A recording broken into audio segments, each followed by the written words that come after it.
Me llamo Penélope, tengo 46 años y soy infeliz sin ninguna tragedia. Lo tengo todo, un trabajo estable, un piso propio, un marido al que conozco mejor que a mí misma, y, al mismo tiempo, no tengo nada, porque día tras día vivo como si pulsara el mismo botón una y otra vez. Me despierto, baño, café, trabajo, cena, cama, repetir.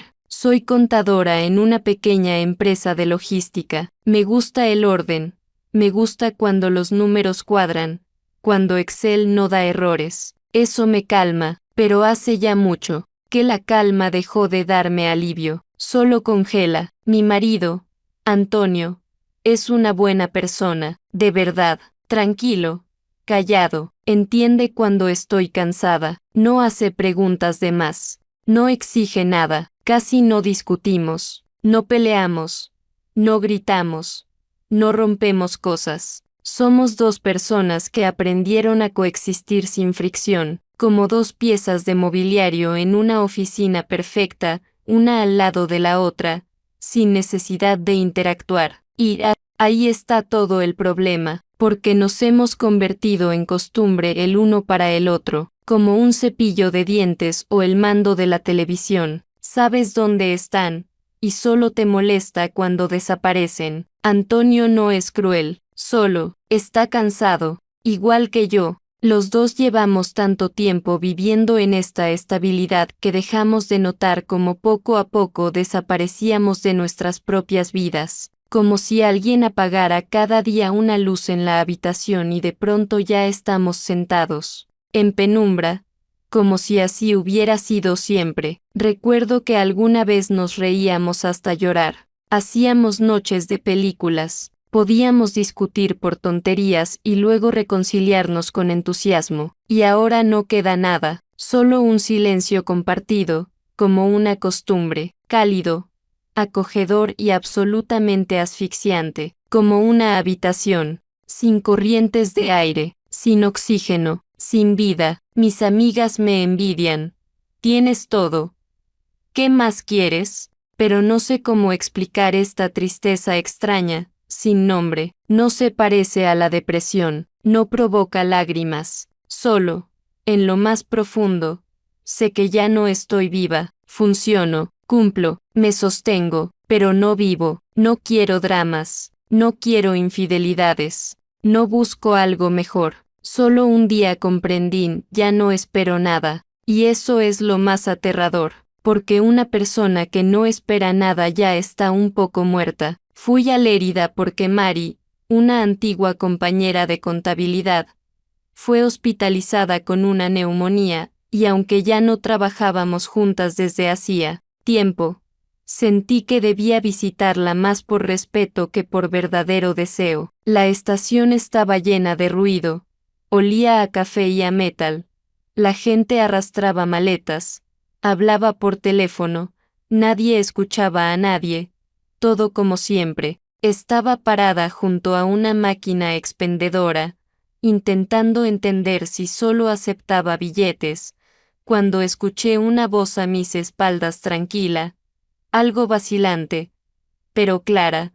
Penélope, me giré, y de pronto el pasado se desplegó entero, ante mí. Javier, estudiamos juntos en la universidad. Se sentaba 2 filas más adelante, siempre con un lápiz tras la oreja y unas zapatillas que parecían no desgastarse nunca. No es que fuéramos íntimos, simplemente amables, conocidos que a veces compartían apuntes o salían a fumar después de clase, y ahora, más de 20 años después, estaba frente a mí con algunas canas, pero con la misma leve inclinación de cabeza al hablar. Me dijo que trabajaba en el sector técnico, algo relacionado con revisión de equipos, automatización, detalles que no comprendí del todo, pero lo escuchaba con atención porque me gustaba cómo hablaba, sin prisas, pausado, con silencios en los que daban ganas de insertar tus propios pensamientos. Nos sentamos en una pequeña cafetería cerca de la estación. Era acogedora.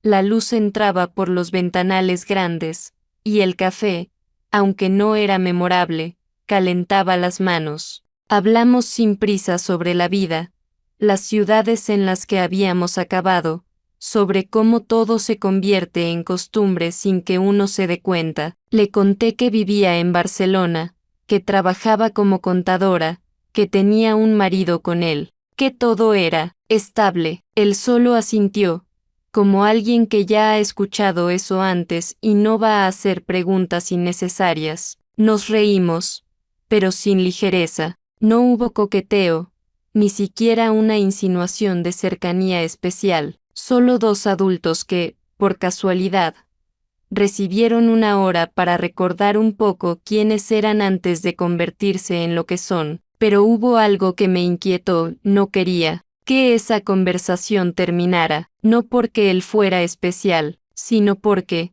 de pronto, me sentí presente completamente, sinceramente, sin máscaras. Cuando nos despedimos, no pidió mi número, solo dijo: fue un gusto. De verdad, sonreí, asentí y me fui, pero en mi mente quedó esa extraña sensación, como si alguien hubiera abierto una ventana en una habitación cerrada desde hace tiempo, y por allí entró un poco de aire. A la mañana siguiente, mientras preparaba té y pasaba el dedo por la pantalla del móvil de manera mecánica entre notificaciones bancarias y correos de tiendas online, vi un mensaje que me hizo detenerme, no porque fuera algo urgente, sino porque era de Javier, y eso me pareció extraño en el modo más agradable posible. No tenía nada de exagerado, solo unas líneas simples y honestas, sin adornos. Fue inesperadamente bueno.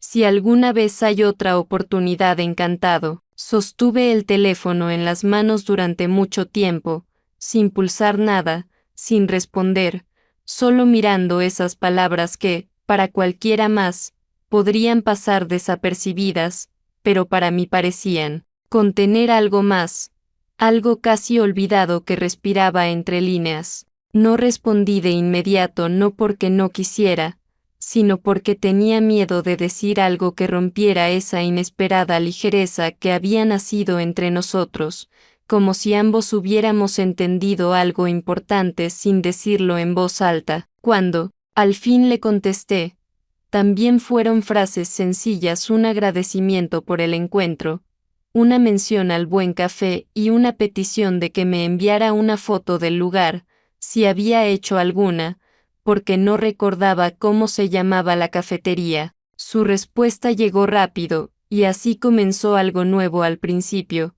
correos cada pocos días, luego a diario, y más tarde pasamos a los mensajes, más cortos, pero no menos profundos. No nos escribíamos tonterías ni fórmulas vacías. No usábamos emojis ni los típicos ¿cómo estás?, sino que nuestras conversaciones estaban llenas de silencios entre palabras que no exigían nada, pero daban mucho. Hablábamos del cansancio, del distanciamiento en las relaciones largas, de lo fácil que es perderse cuando vives para la comodidad de otros y no para ti mismo. Le contaba sobre las noches en las que me sentaba en la cocina con una copa de vino sin saber para qué necesitaba otro día más, y él no intentaba consolarme, simplemente estaba allí, en palabras, y respondía con sinceridad, como alguien que no necesita fingir que todo pasará. Un día me descubrí esperando sus mensajes más que cualquier otro sonido del día. Me despertaba y,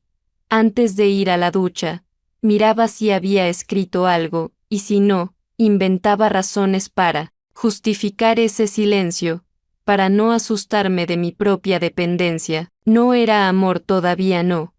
Y lo sabía bien, pero era como un respiro profundo después de muchos años sin aire, y no sabía a dónde me llevaba, pero sentía que ya no estaba en el mismo lugar en el que había estado antes. Antonio nunca fue de esos hombres que revisan teléfonos o preguntan con quién hablas en el baño cuando la puerta está cerrada, y siempre valoré en él precisamente esa ausencia de control, esa confianza que al principio parecía un signo de profundo respeto, y que con el tiempo se transformó en una aceptación silenciosa de la indiferencia. Era atento en los detalles que no exigían emociones, siempre recordaba dónde dejé las llaves o cuando se acababa la sal, pero nunca preguntaba qué sentía o qué me hacía falta, y eso me parecía cómodo. Hasta que empecé a recibir cartas de otro hombre, no me escondía de forma intencionada, no construía esquemas complejos ni coartadas,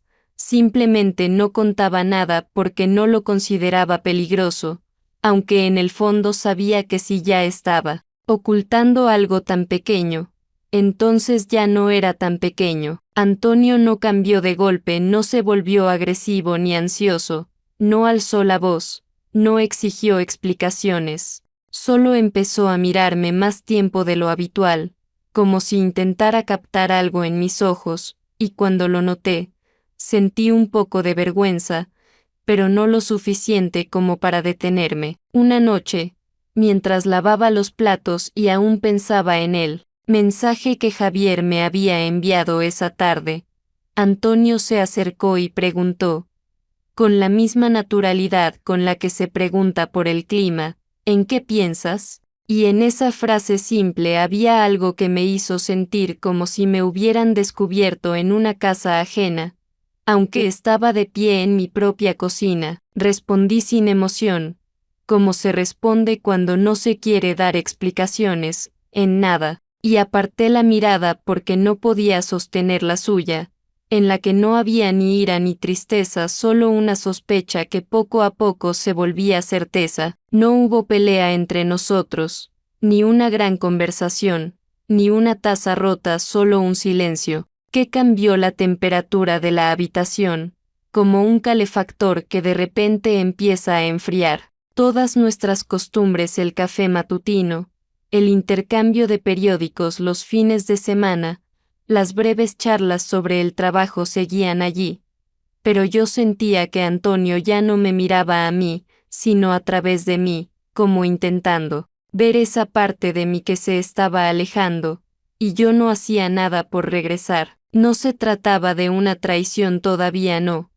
porque no había habido intimidad física, ni abrazos, ni insinuaciones, pero ya no estaba por completo en nuestro matrimonio. Ya dejaba una parte de mí en las líneas de esos mensajes, en esa ternura que nacía entre palabras, y Antonio, aunque no comprendía los detalles, percibía el cambio. No habló de ello directamente, solo empezó a estar más cerca, a entrar en la cocina sin motivo, a sentarse junto a mí cuando leía, y esos momentos no eran reconfortantes, sino pesados, porque sabía que él intentaba atraparme antes de que desapareciera por completo. Javier escribió que estaría en Barcelona por un día y, aunque su mensaje era breve, no había en él presión alguna, solo una simple constatación: si tienes tiempo podemos tomar un café, almorzar, como prefieras,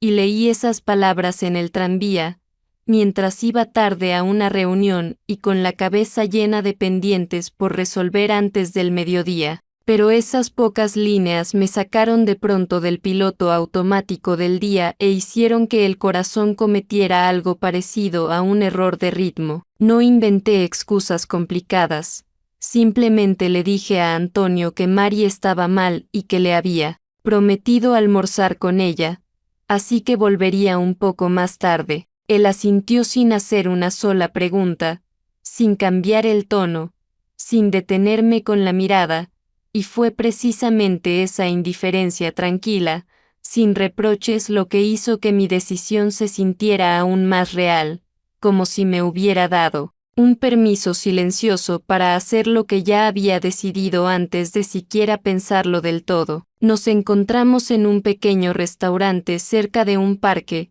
acogedor y algo anticuado, con esas sillas de madera que crujen cuando te sientas y copas que parecen de otra época, un lugar donde no esperas sorpresas, pero donde puedes mirar a alguien a los ojos sin tener prisa por hablar si aún no tienes palabras. Javier era el mismo que recordaba de la universidad y de aquel primer reencuentro, centrado, atento, pero sin esa tensión que suele haber cuando la gente se ve por segunda vez tras muchos años. Al contrario, en él había una especie de sencillez interna que me permitía no justificarme, no adornar, no esconder que estaba algo nerviosa. Hablamos como la vez anterior, sin prisa, sin falsedad, sin tratar de impresionar ni de provocar, solo dos adultos que se encontraron en un momento que no les pertenecía y decidieron no huir. Y aunque todas las palabras eran neutras,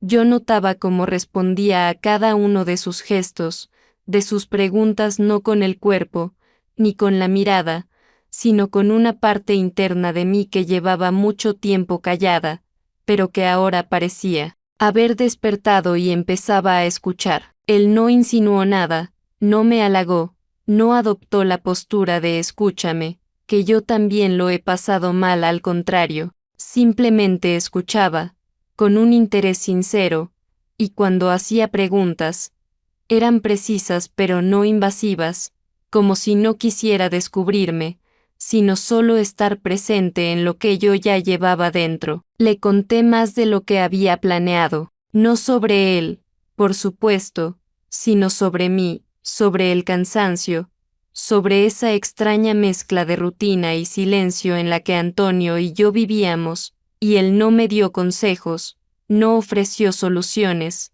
solo dijo, te escucho, y fue eso lo único que me había faltado durante los últimos años. Cuando salimos del restaurante y nos detuvimos en la entrada, quise decir algo al despedirme, alguna frase cotidiana como gracias por el almuerzo o mándame el artículo del que hablaste, pero él fue el primero en tocarme la mano, muy suavemente, despacio, como si quisiera asegurarse de que sería bien recibido, y yo no me aparté, no me incomodé. No solté una risa nerviosa como defensa, simplemente dejé que ese momento existiera. No fue largo, ni íntimo, ni romántico en el sentido clásico, pero esa breve caricia fue más real que todo lo que había vivido en casa últimamente, y justamente por eso me dio miedo. Pasaron algunas semanas después de aquel almuerzo, y Javier y yo ya no nos escribíamos a diario como antes, aunque cada uno de sus mensajes seguía llegando a mi teléfono como si fuese un fragmento de otra vida, una en la que no tenía que ser fuerte, tranquila, predecible. Cuando volvió a escribir, esta vez mencionando de pasada que estaría en Barcelona por una breve reunión técnica, no me propuso vernos directamente, solo lo dijo como un hecho sin peso, y sentí que precisamente en ese tono, despreocupado, sin presión, estaba la clave de por qué realmente quería verlo. No busqué excusas, no armé planes, no sopesé pros y contras, simplemente acepté, como si fuera una cita cualquiera, aunque por dentro ya no había nada cualquiera, y sabía que no era solo un paseo. Nos encontramos junto a la bahía, donde el aire siempre es un poco más fresco que en la ciudad, y el agua brilla incluso cuando el cielo está cubierto. Caminamos por el malecón, hablamos de tonterías, de la cerveza que sirven caliente en ciertos países europeos, de mapas antiguos, de trenes que se retrasan no por el clima, sino por sistemas que no logran seguir el ritmo del tiempo. Su presencia, para mí, era silenciosa, no invasiva, no seductora, no cargada emocionalmente, sino de esas que dejan espacio para ser tú misma, con todas tus dudas, miedos, y esos impulsos inesperados y descontrolados que te devuelven la sensación de estar viva. Él no trataba de convencerme, no mencionaba mi matrimonio, no pedía más de lo que yo podía dar, simplemente estaba allí como si eso fuera lo importante, no tener un plan, no exigir respuestas, no cuestionar el silencio. Nos sentamos en un banco cerca del agua, con los pies colgando, respirábamos despacio, como quienes se permiten no explicar nada, y fue justo entonces, cuando ya mentalmente había decidido que esta vez no pasaría nada, que todo quedaría como estaba, ¿Qué sería solo otra conversación segura y controlada, cuando él se inclinó y me besó? No fue un beso de pasión ni de juego ligero, no había prisa ni tensión. No era un cuerpo intentando poseer a otro, solo labios tocando los míos con lentitud, con una pausa, como si preguntara si aún estaba ahí, si no tenía miedo, si no me había perdido bajo el peso de mi propia costumbre de callar. No respondí, con un gesto, no lo abracé, no tomé su mano, no hice nada que pudiera llamarse reacción, pero tampoco me aparté, no lo rechacé, no dije una sola palabra, y en esa presencia pasiva, en mi decisión de no huir estuvo mi mayor acto en años. En ese beso no hubo teatro, no hubo promesas ni planes, solo una honestidad instantánea, de esas que rara vez uno se permite cuando ha construido su vida entera en torno a lo que debe ser correcto. Cuando se separó, no nos miramos largo rato a los ojos, no dijimos nada, simplemente nos quedamos sentados uno al lado del otro, y sentí que mi respiración había cambiado, no era más profunda, ni más rápida, solo era mía, como no lo había sido en mucho tiempo. Durante la semana siguiente caminé por el piso, como por un escenario, donde cada uno de mis movimientos parecía ensayado al detalle, y aunque Antonio no decía nada, aunque en su comportamiento no había ni un solo gesto nuevo ni palabra sospechosa,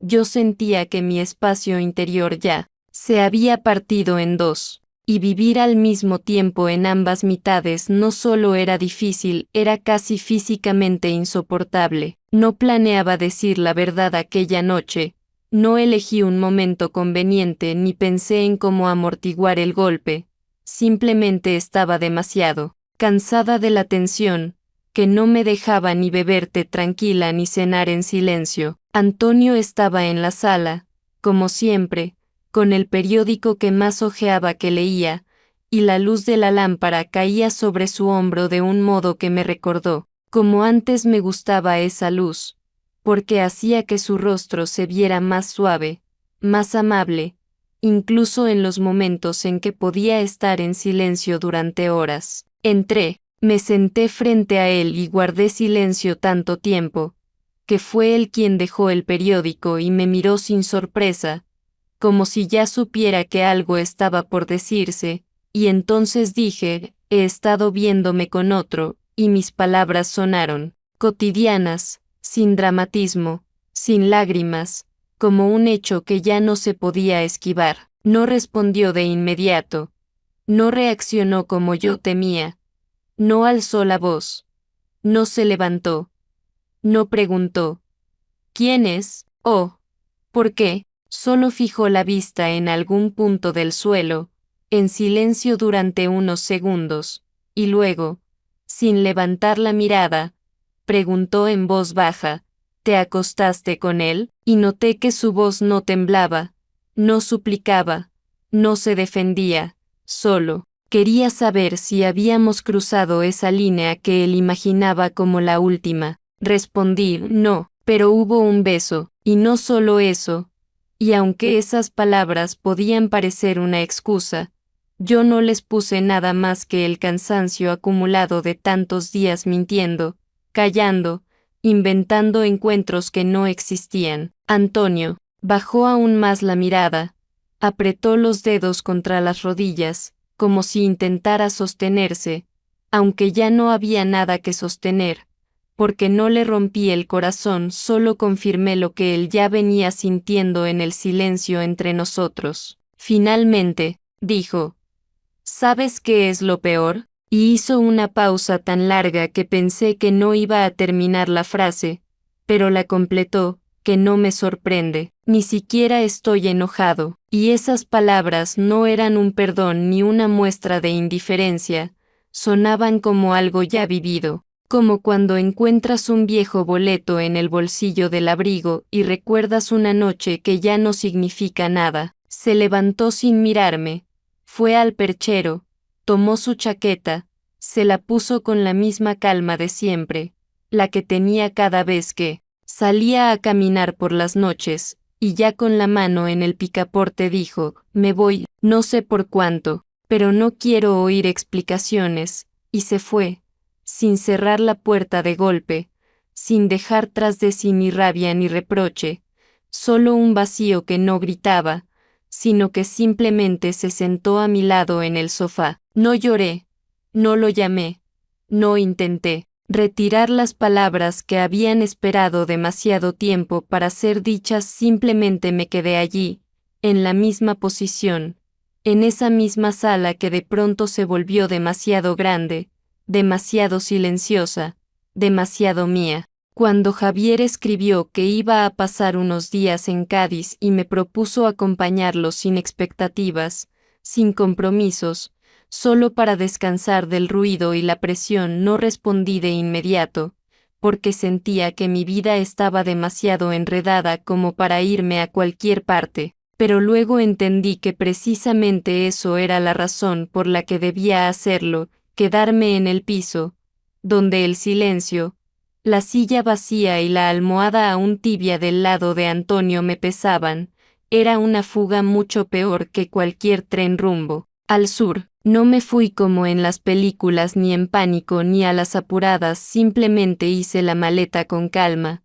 Metí libros que llevaba tiempo posponiendo, un suéter ligero, incluso protector solar, como si quisiera que mi cuerpo, que hacía tiempo no sentía nada, al menos recordara que aún estaba vivo. No le escribí a Antonio, no le dije a dónde iba, no dejé notas, porque entre nosotros ya no quedaba nada que necesitara explicaciones. Todo lo que debíamos decirnos lo habíamos dejado pasar cuando aún podíamos escucharnos. Cuando llegué, Javier me recibió en la estación sin flores, sin ningún gesto romántico, con esa sonrisa serena que no pedía, no prometía, no exigía, solo dijo, me alegra que hayas venido, y fue suficiente, porque en su voz no había ansiedad ni urgencia, solo respeto por mi decisión de estar allí, aunque fuera solo unos días. Nos alojamos en un pequeño apartamento cerca del mar, donde las contraventanas crujían y por la noche se oía el oleaje, y cada mañana empezaba con él haciendo café, sin preguntarme cómo dormí ni qué había soñado.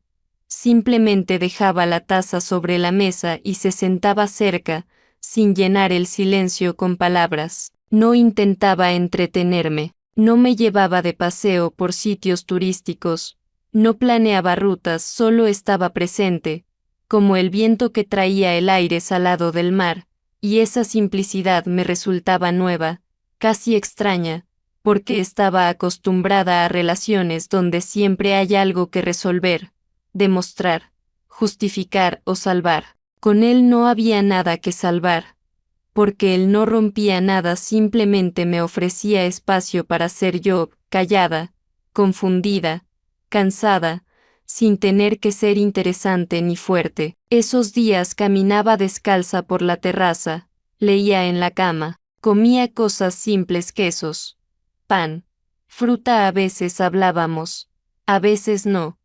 A veces rozaba mi mano, sin intención, solo como el contacto con algo vivo, y fue entonces cuando entendí que no era amor, ni pasión, ni algo que fuera a cambiar mi vida, era aire, el que me había faltado tanto tiempo. Fue una pausa, no una huida, y aunque no buscaba respuestas, encontré la más importante. No quiero volver a ser esa mujer que lo aguanta todo solo porque una vez hizo una promesa. No sabía qué sería de nosotros después, si habría un nosotros en absoluto, pero no quería analizarlo por primera vez en muchos años. No necesitaba saberlo todo de antemano, me bastaba con no sentirme muerta, y esa sencillez, el café, la conversación, la presencia se volvió más valiosa que cualquier plan que antes consideraba esencial para vivir. Cuando regresé al piso, había un silencio de esos que solo existen cuando alguien se ha ido definitivamente, sin dejar ni cosas ni notas, solo una ausencia que llenaba el espacio con más fuerza que cualquier presencia humana, y supe de inmediato que Antonio se había marchado. La llave sobre la repisa ya no estaba, y en el estante del baño había vuelto a aparecer un hueco donde antes estaban sus cosas: la loción para después de afeitar con olor a limón, su viejo cepillo de dientes con las cerdas torcidas, el frasco de espuma de afeitar que usaba desde aquellos veranos cuando íbamos juntos al mar. No hubo escena, ni un tenemos que hablar, ni siquiera un gesto emocional de despedida. Simplemente se fue, como dijo que haría, y dejó todo en su lugar como si el día anterior solo hubiera salido a comprar pan. Esa falta total de dramatismo hizo que la pérdida se sintiera aún más aguda, porque nada se rompió con ruido, todo se desconectó tan silenciosamente que casi no noté el momento exacto en que me quedé sola, como un objeto que alguien olvidó llevarse. Durante los primeros días vagaba por las habitaciones sin rumbo, abría armarios, reorganizaba libros, ordenaba la cocina aunque nadie me lo pedía, como si quisiera demostrarme a mí misma que ese piso aún me pertenecía, que yo seguía ahí y tenía derecho a ese espacio, aunque en él ahora hubiera demasiado aire. Dormir era difícil no porque lo extrañara, sino porque se había ido la costumbre de tener a alguien al lado. Ese silencio compartido al que me había acostumbrado durante años, como a una manta suave, no por amor, sino por repetición, y ahora, al faltar, tenía que aprender a estar sola de verdad, no solo a esconder la soledad entre dos. Javier seguía escribiendo, pero ya no tan seguido como antes, y aunque nuestros mensajes seguían siendo sinceros, ahora había en ellos una pausa que antes no existía, como si ninguno de los dos ya esperara mucho, ni se apurara, ni creyera del todo que aquellas conversaciones llevaban a algo más. Y no me enojaba con él, no lo juzgaba, porque yo misma no estaba segura de querer un después. Todos esos momentos que me habían parecido tan importantes hace poco, el beso junto a la bahía, los roces de los dedos, el silencio compartido, ahora se diluían en una nueva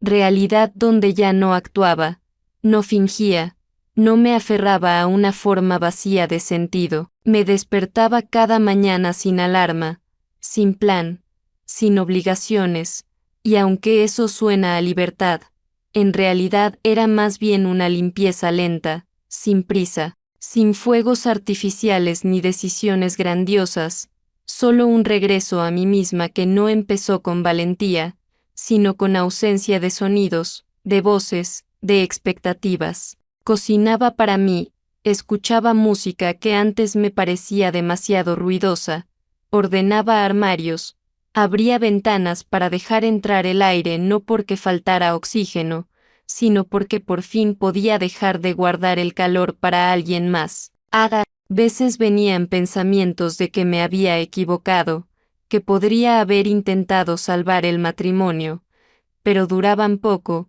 porque entendía que volver a lo mismo, donde yo ya no estaba, era volver a perderme. Así que simplemente vivía, no buscaba amor, no pedía confirmaciones, no esperaba a Javier, aunque sus breves «Hola, ¿cómo estás?», dejaban una huella, y eso era suficiente, porque ahora tenía lo más importante, a mí misma, sin mentiras, sin matices, sin esfuerzo por gustarle a todos menos a mí. Habían pasado algunas semanas desde que volví al piso vacío, y la vida empezaba a tomar una nueva forma, no como la que conocía, pero lo bastante estable como para no desmoronarse cada día bajo el peso de la soledad.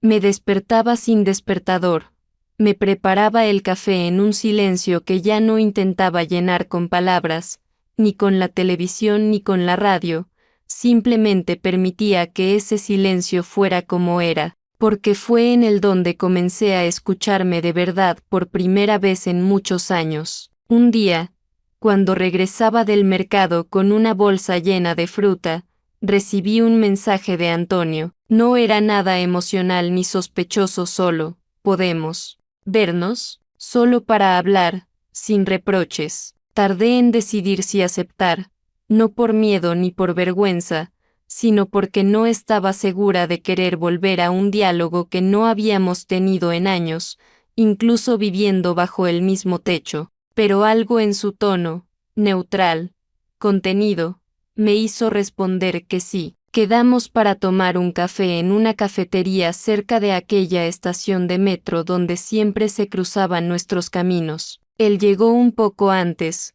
como siempre, y me esperaba, con la misma expresión de siempre, pero con menos cansancio del que había imaginado, aunque tampoco más esperanza. Nos sentamos en una mesa junto a la ventana, pedimos café él, como siempre, con leche y sin azúcar. Yo, negro y fuerte, y esa rutina familiar alivió un poco la tensión que flotaba entre nosotros desde antes de que abriéramos la boca. No empezó a hablar enseguida, como si necesitara reunir palabras, y cuando por fin lo hizo, dijo lo primero que no esperaba: no quiero que vuelvas. Y hizo una pausa que no era dramática, sino honesta, porque realmente no tenía nada que exigirme después de todo. Pero quiero entender, añadió, en qué momento nos perdimos. Sus palabras no dolían, no acusaban, sonaban como algo que alguien ha llevado dentro mucho tiempo y al fin se atreve a decir, no para arreglar nada, sino para no dejarlo sin nombrar. Lo miré sin pena, sin rabia, y respondí con calma, sin esfuerzo, tal vez cuando dejamos de hacernos preguntas, y en esa frase no había reproche, solo comprensión, porque así fue. Empezamos a vivir en paralelo, cada uno en su habitación interior, bajo el mismo techo, con los mismos horarios, pero sin curiosidad por el otro. Antonio sonrió, no con sarcasmo, sino como quien recuerda algo con claridad, y asintió, sí. Y también cuando empezamos a creer que todo se puede aguantar, y esas palabras me atravesaron más que cualquier reproche, porque eso era exactamente lo que mejor habíamos aprendido a aguantar. No discutíamos, no aclarábamos, no nos peleábamos, porque cada uno pensaba que el silencio era mejor que el conflicto, pero el silencio mata tan lentamente como la traición. Terminamos el café en silencio, y en esa pausa ya no había incomodidad. Era una extensión de la conversación, no su interrupción. Al levantarnos, él no dijo nos vemos ni te llamaré. Solo me dio la mano, no muy fuerte, no muy suave, como una despedida que no necesitaba explicaciones. Y no volvimos a vernos. Pero esa conversación se quedó en mí no como un dolor, sino como una huella pequeña y precisa, un recuerdo de que a veces la honestidad entre dos personas solo llega cuando ya no queda nada que salvar. La vida después del último encuentro con Antonio no se volvió más fácil. No tomó la forma de un nuevo cuento de hadas ni de una afirmación perfecta de identidad como prometen algunos libros de autoayuda, pero sí se volvió distinta, lenta, silenciosa, honesta, sin el teatro diario en el que yo ya no actuaba, como la mujer que debía ser fuerte, estable, agradecida por todo lo que tenía. Me quedé sola no porque me dejaran, sino porque por fin renuncié a una vida en la que cada día había menos de mí, y ahora ese silencio, que antes me parecía amenazante, se convirtió en mi nuevo espacio, donde ya no tenía que ocultar nada. Despertaba sin ese grito interior, sin la sensación de que debía resistir otra jornada, responderle a alguien, calmar a alguien, o convencerme de que no estaba tan mal. Ahora mis mañanas empezaban con un ritual simple: agua con limón, una ventana abierta, unos minutos de calma, a veces un libro, a veces solo la pantalla vacía del portátil, en la que no buscaba nada específico, solo me permitía estar en el momento, no cambiarlo, no huir de él. Aprendí a no apurarme, a no llenar cada minuto con tareas que solo sirven para distraer, porque ya no necesitaba escapar de mí misma. Javier seguía escribiendo de vez en cuando, siempre con sencillez, siempre con neutralidad, algunas palabras, a veces un hola, ¿cómo estás? Otras veces un enlace a un artículo que le parecía interesante, y yo respondía, porque no había motivo para no hacerlo. Pero ya no sentía aquella tensión de la espera, no había latido en cada mensaje, porque entendía que esta no era una historia de amor que transforma la vida, fue un encuentro entre dos personas que, por un instante, se ayudaron a recordarse a sí mismas, y eso era suficiente. Ya no buscaba un continuará, no inventaba escenas donde vivíamos juntos o nos reencontrábamos junto al mar, simplemente le permitía estar, en un rincón de mi espacio, como un recordatorio silencioso de que yo podía estar viva. A menudo me preguntan si soy feliz, y no sé cómo responder, porque la felicidad no es un estado que se pueda fijar con certeza, no, es un resultado que se alcanza, ni una recompensa por haber tomado buenas decisiones. Es más bien un trabajo constante para no perderse en el ruido de las expectativas ajenas. No puedo decir que soy feliz, pero sí puedo decir, con certeza, que soy yo misma, sin adornos, sin vergüenza, sin fingir. Y tal vez eso es lo que he estado buscando todo este tiempo, sin saberlo. No planeo relaciones. No me preparo para un nuevo amor. No imagino escenas emotivas de futuros reencuentros, simplemente vivo. Respiro, me cocino, voy sola al cine, compro flores en el mercado, no porque alguien deba hacerlo, sino porque me gusta el olor de las rosas frescas en mi cuarto. Aprendo a aceptar no solo el amor, sino también el silencio, ese que no oprime, no asusta, sino que abraza desde dentro, como una manta ligera al final de un día largo. Y aunque esta historia no tiene un final feliz en el sentido clásico, para mí termina con el mayor logro posible. Ya no finjo, no me traiciono, no me aferro a lo que hace tiempo quedó vacío, me he vuelto yo misma, y aunque eso no garantice la felicidad, al menos me da paz, esa que no se compra ni con estabilidad, ni con amor, ni con recuerdos compartidos, y eso me basta.